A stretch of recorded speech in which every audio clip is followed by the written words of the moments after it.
our discussions here on Budeshi center around comparison of access to information among anti-grafting law enforcement agencies. Well, you know, they're the protectors of the realm when it comes to ending a lot of the graft that happens in public institutions. So how open are they with information about how they've been opening up things that are irregular? Well, that's what we'll find out today. We're joined by a program officer at the PPDC, Ifoma Onyebuchi. Good morning, Ifoma. Good morning, okay, good morning, SWAT Good and morning, Nigerians. And communication officer, Mbanan. Hi, okay, hi, SWAT. Good morning, Banan. Good morning. Ifoma, you're looking good, by the way. Thank you. Let's see it on How about me? No, Okay. please. I'm used to you already. All right, so let's dive right in. Anti-grafting law enforcement agencies. Yeah. How have what were you guys looking for, and did you get it? Well, as you all know, we're anticipating 28th of September. We're excited. We can't wait for it to come. So in anticipation, we've been bringing you different stuff on freedom of information. And like Ofi said today, we're focusing on the anti-graft and law enforcement agencies. So what we do is that we these rankings are based on the level of access to procurement related information that these public institutions give to us. And then we rank them based on their disclosure. We rank them based on full disclosure, partial disclosure, and no disclosure at all. So full disclosure is where the information on procurement plans and capital expenditure of public institutions are found on their websites. And partial institution is when there's just partial information, and no information is when there's no information at all, where you have to write the request to get the information. So we started the rankings in 2013, and in 2013 we ranked about 11 institutions. 2014 we moved up to about 60 something. 2015 we ranked 116, and 2016 we ranked 131, and this year we'll be ranking over 160 public institutions. So we're making progress. So in 2015 we ranked EFCC, Code of Conduct Bureau, and ICPC. And for EFCC, they came 6th. I think there was full disclosure.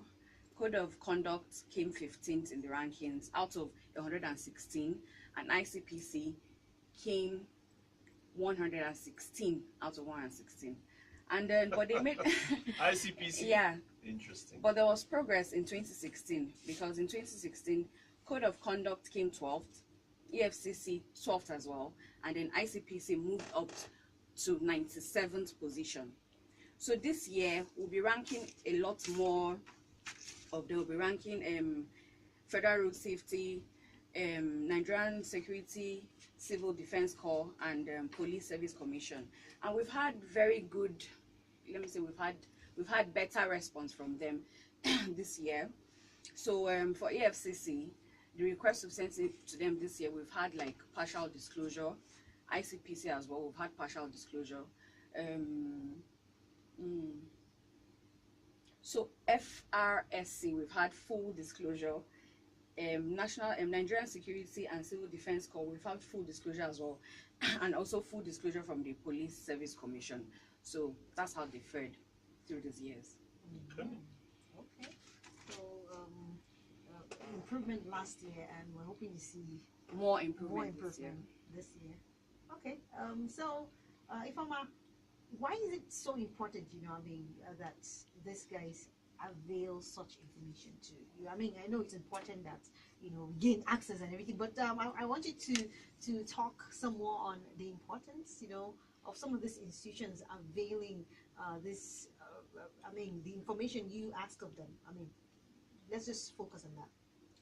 Okay, thank you so much. In addition to what Banan has already said, what we look out for, because we utilize the Freedom of Information Act, which mandates them to disclose this information. And what we specifically ask for are procurement-related information.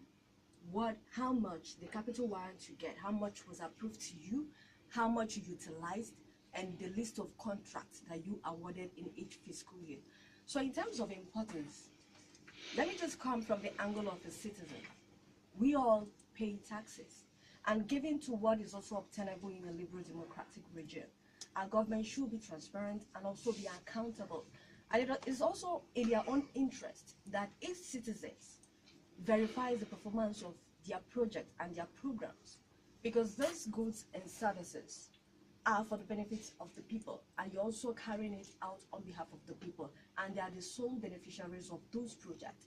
So I think it's also fair that we partake and be part of parcel of the procurement processes, because at the end of the day, we would be the one to benefit from them. So it's also good that we verify its performance from the inception. That's from budget implementation through budget hearings, and of course, yeah, we've seen a lot of improvement. There's public hearing now from the budget down to when public hearings in the National Assembly, they call for people to come and hear and also see how things are being done. And of course, if you go to the website of Ministry of Budget and National Planning now, you see Citizens Guide to budget implementation. So these are efforts that the government on their own are also making to make sure that they, facilitate citizens' participation in budget preparation and implementation. But again, it should go beyond that, and that's why we come in, because procurement cycle is also very critical to our national development, and that's where citizens comes in.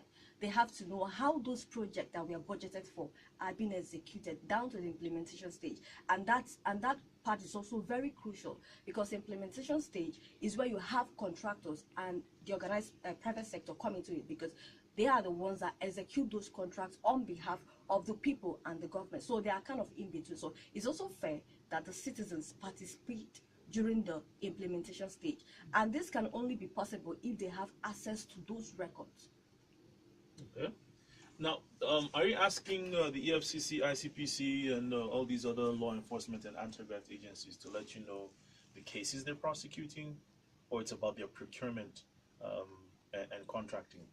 Okay, just like I say, specifically we request for procurement-related issue, but of course they are statute bound to those information are domiciled within them.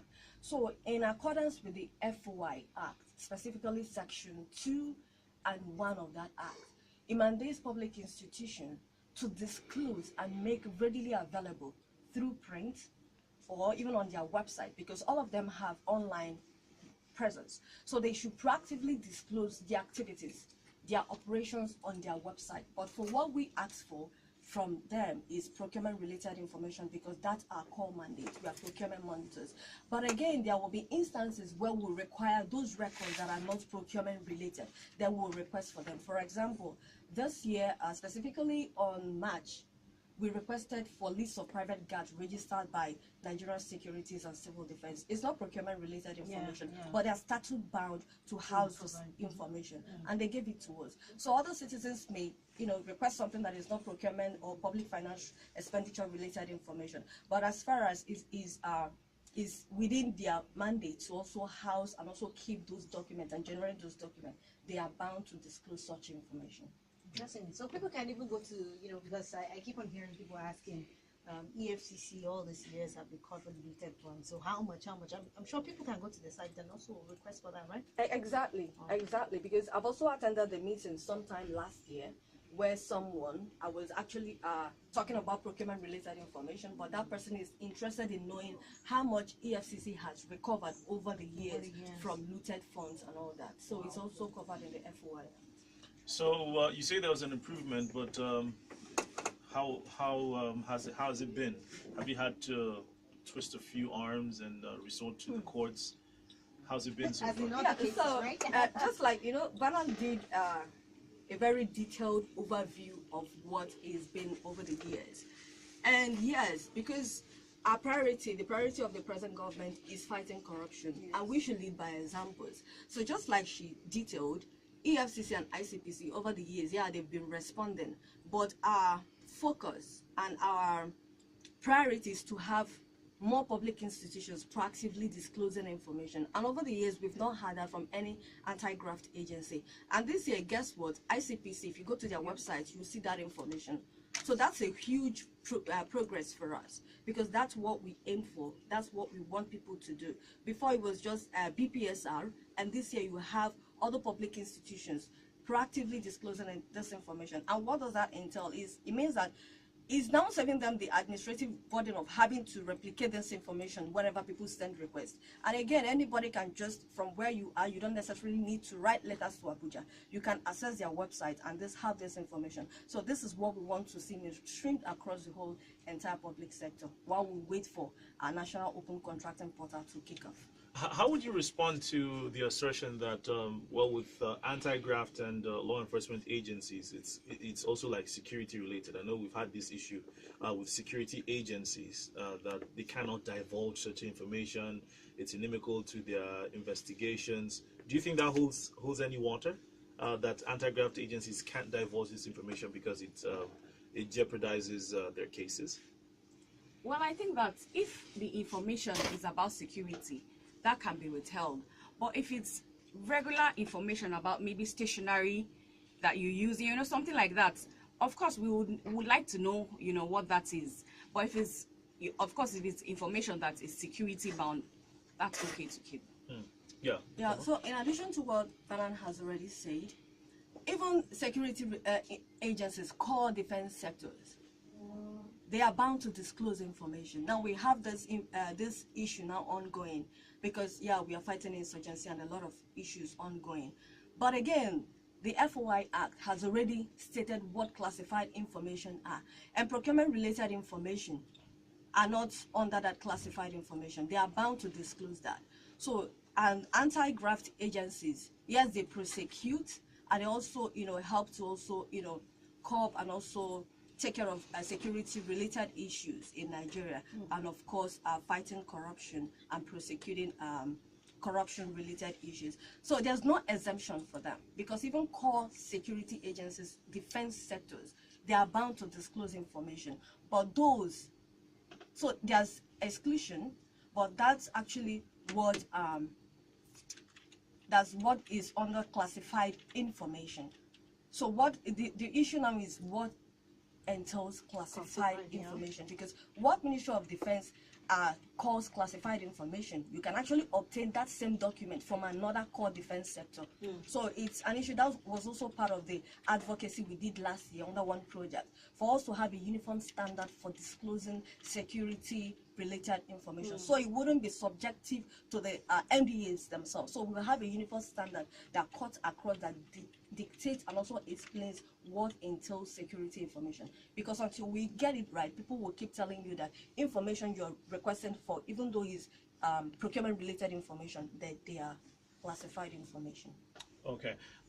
So what do you think people need to do with this information that you're churning out? We always want to dovetail into this, and so want to find out what should people do with this information about how you've ranked EFCC, ICPC, and other anti-graft and law enforcement agencies. For citizens, now this information, because over time we've complained that our government is not transparent enough. Now there are available tools, because we have different acts. We have the FOI Act, which people never knew about. So our advocacy is for people to get involved with this, with the procurement records that are now in the public domain, and use that to track the performance of, to track resource disbursement, to track the performance of these projects. And again, for the ranking, we want them to come and see how public institutions has fared over time. For example, I can be saying that a particular institution doesn't respond to requests, but whereas you've seen it, they respond to. So you can't be making those assertions that people don't respond to requests. And again, you have to see what they've requested for, and it also helps to guide you on what you should be requesting for. Okay. Well, in case you're just tuning in, this is Budeshi, where we open it to fix it.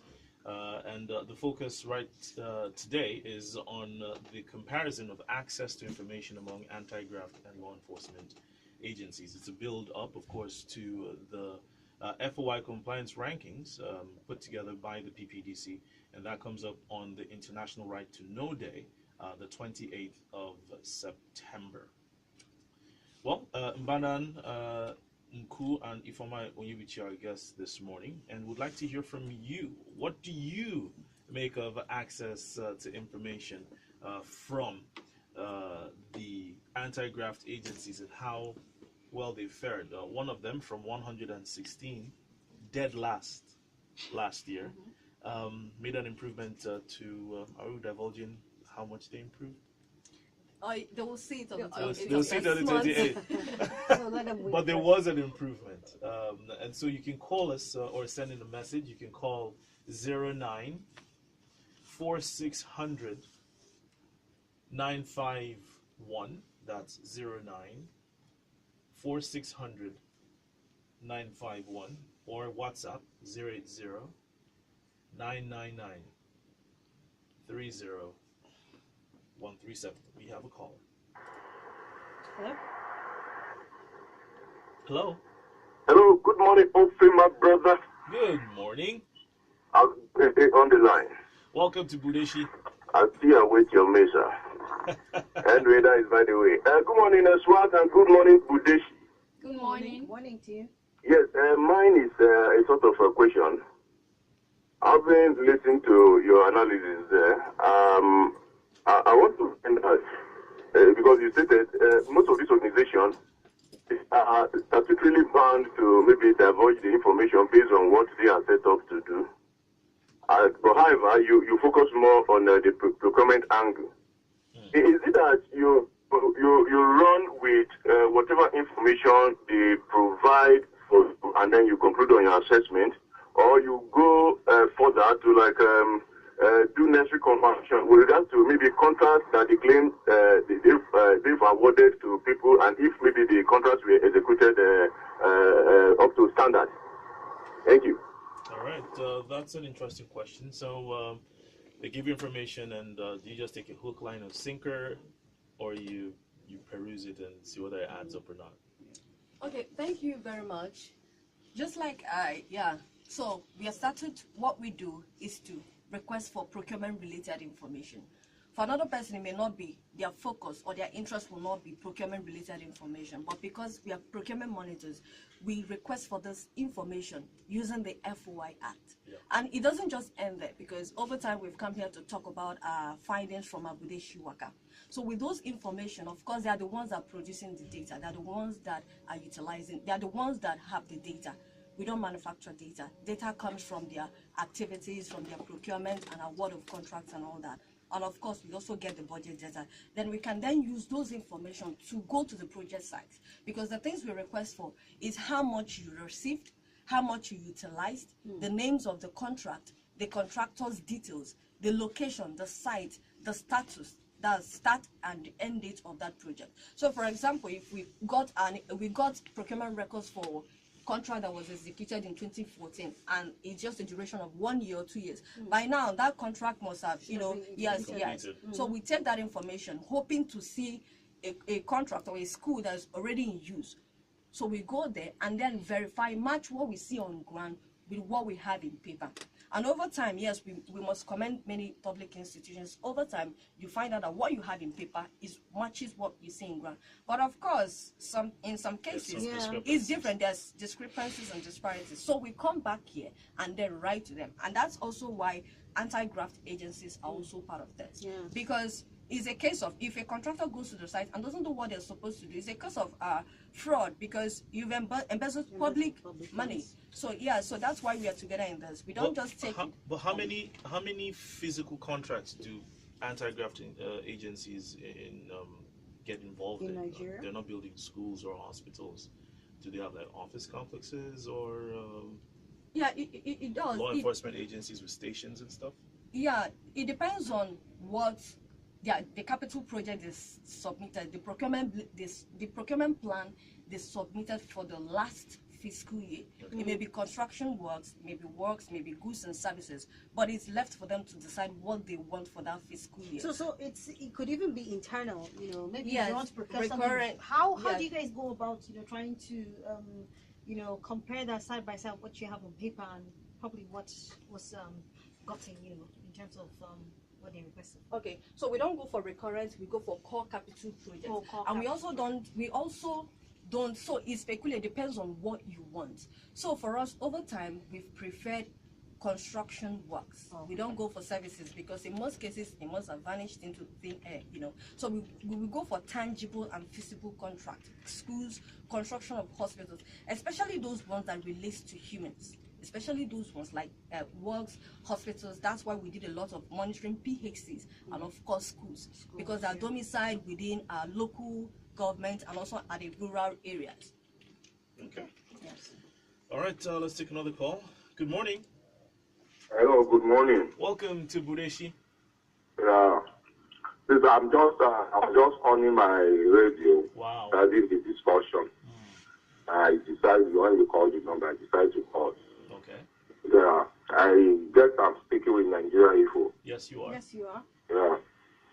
Please, day before yesterday, I lost my identity card at Okay. Dubai. Sorry, I'm going to have to stop you right there. Right now, we have a specific discussion we're working on. If you want to report a missing item, you have to come over to the station. We don't accept such requests on air. Okay. Yeah. Do you know where our I'll station do that. is? Hello? Okay. Hopefully you know where the station is. We're right after Bolingo Hotel and opposite the U.S. Embassy. All right. Let's see if we have any questions or contributions. No, we don't. Via WhatsApp. In case you have missed the number, it's 080-999-30137. And I think it's pertinent to stress the fact that while citizens should be interested in procurement processes across board, it's particularly important with anti-grafting law enforcement agencies. I mean, these are the people that, to a certain degree, have the right to use certain levels of force. And if monies are committed to these agencies and they're not used appropriately, then it's double jeopardy. It's not just money gone down the drain. It is the capacity for law enforcement and the prosecution of corruption that's also gone down the drain. Wouldn't that be the case? Yes, I think so, because just like I said earlier, we should lead by example. And the focus now for this government and for this region is fighting corruption. So if we're also fighting corruption, we should also prioritize also how we, how we relate and also how we let people know, so they can be able to track the trajectory of how we are tracking those corrupt practices. And the key to this, the most important thing for this, is to make open your data, make open these processes so people can engage with you and also track the progress of these processes. And for us, yes, for citizens, we are, just like we said, if you go to ICPC's website, lots of them. So why we are basically talking about procurement related information is because that's our concern, that's our focus. Yeah. But for the ordinary citizens, you should go to their website, because for ICPC and also EFCC, they have lots of data there. Yeah. So we just go there and pick what relates to us, what we want to make use of, and that's procurement related information. But for ordinary citizens, you should look out for what interests you, what you want to look out for, what you want. And if you don't find it, you also check the FOI Act to see if those things we are supposed to be among the things that should be disclosed. Then you agitate and then request for them. Okay. All right. 094600951. 0809-597-4869. We can take possibly one more phone call and then call it quits here on Budeshi for today. And here is a caller. Good morning. Hello, good morning, Nigeria Info. Good morning. My name is Ntugube. Thank you for calling. Yes, I just want to find out something. All right. Yes, if actually according to what Budeshi is saying is true, why is it that, and if you have right to know, why is it that after election or the vote, they will not ask the people to stay outside and relax? Meanwhile, they are with the result sheet, they can't announce it, they will ask us to wait until after, to either to hear from, that the election the result will be announced later by the INEC. That is one. Then secondly, I reported that this program in my own village, but we have a school there, and that school we don't have anything to write home about. Where is your village? If you go there, the school children, they sit on the floor. And the floor even is not even being plastered, just like that. People are suffering. Where is that? Where is that your is village? Obudu local government. Utuban Upurinyi is my village. Utuban Upurinyi is my village. When you get there, you see a lot of abandoned projects and other things like that till tomorrow. As I'm talking to you, Utuban Upurinyi. Okay. Have you local government of Cross River State. Have you reported this to the PPDC? Have you sent them an email or a message? Good, good. Let me give you the answer why I haven't even made move to report. Let me ask you a simple question, my brother. Yes. You don't know the reason why I haven't report? No. Good. If, for instance, now, any of the state governor is corrupt, they grant a ballot fund to them and they refuse to pay the staff or the worker of the state, and somebody like a senator come out to fight for it, if not because of the bulletproof, he would have been killed. Then who is me? What did I have to protect myself? So why are you complaining? In politics, there is what they call common courage. They use it to subjugate people and to give instruction to the judges. Okay. So now I want to urge the Budeshi to help me to fight it out. Okay. So send a message. They need information. If you give that information, then they can use it. Indeed. You're saying you don't want to do anything about it, but you want to complain about it. But what's the email? Maybe you talk about what he said. Okay, I didn't quite understand the first question, but the second question, like Ofi said, send us an email. We've gone to a couple of states. We haven't been to Obudi yet, Cross River yet. But you can send us an email with all the details, and we'll look into it. ppdc@procurementmonitor.org. That is ppdc at procurement.org. Yes, I also want to chip in something. We understand how he feels. Most times people get frustrated and you're discouraged because of how the system works. But again, monitoring procurement processes is so huge. There's no single entity can actually do that. And that's why we are advocating for people, for MDAs to disclose their data. Because without data, you can't do anything. So in a situation whereby they've done their part, then we as citizens should do our part. Because that project is in your state. So the question is, have you made any effort? Have you written? Because every government project, even when they're constructing it, there will be a signpost stating who the actual ministry that is in charge of that. So have you requested, have you done anything at all? Because that's also where we can also take it up. And just like Bana said, you can send us email to ppdc@procurementmonitor.org. But again, that's why we also come on radio. That's why all these things, we are doing all we are doing. We want people, we want to facilitate citizens' involvement in governance. And that's why we are asking the government to liberate data within their MDAs. And now when they liberate data, we should also get involved. We want every Nigerian to get involved and keep monitoring and tracking how public resources are being utilized within their communities. All right. Someone is asking for your own processes. Budeshi, how are you funded? Andrea Chono asks, how do you fund your activities? Okay, so we are independent of government, we are civil society organization, and we get funds from development partners. Okay. And of course, if you go to our website, all this information, the same thing we are asking our government to do. If you go to our website, you will see all our audit reports. They are there at the public domain. Indeed, leading by example. Well, thank you very much. And I think just to drive home the point, lots of times it's easy to complain and to gripe on social media or radio or beer parlors or in living rooms. However, because the democracy is government of, for, and by the people have to be involved. It might take some sacrifice, but we have to make that sacrifice. One of the things that really irks me is when we say the system is made up of people. Systems don't exist in some nebulous vacuum. It's the people within the system that give it its life and its character. And so unless we get in, unless good men do something, evil will continue to persist.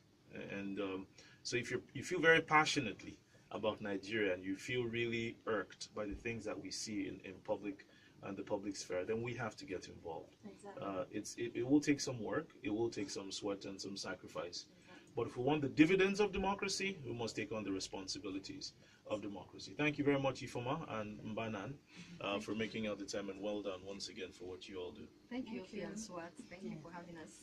All right, thank you for listening. Budeshi makes a return on Friday. Remember, we open up to fix it. Open it to fix it. Open it to fix it. If we want to fix anything, we have to open it up first. And also realize that on the 28th of September, it's the International Right to Know Day, and the PPDC will unveil its rankings of public institutions and how they have fared with freedom of information. We'll take a break and come back. Later on at 9:30, the anti-NGO bill or rather, the NGO regulatory bill being considered at the National Assembly. Stay with us on the Morning Crossfire.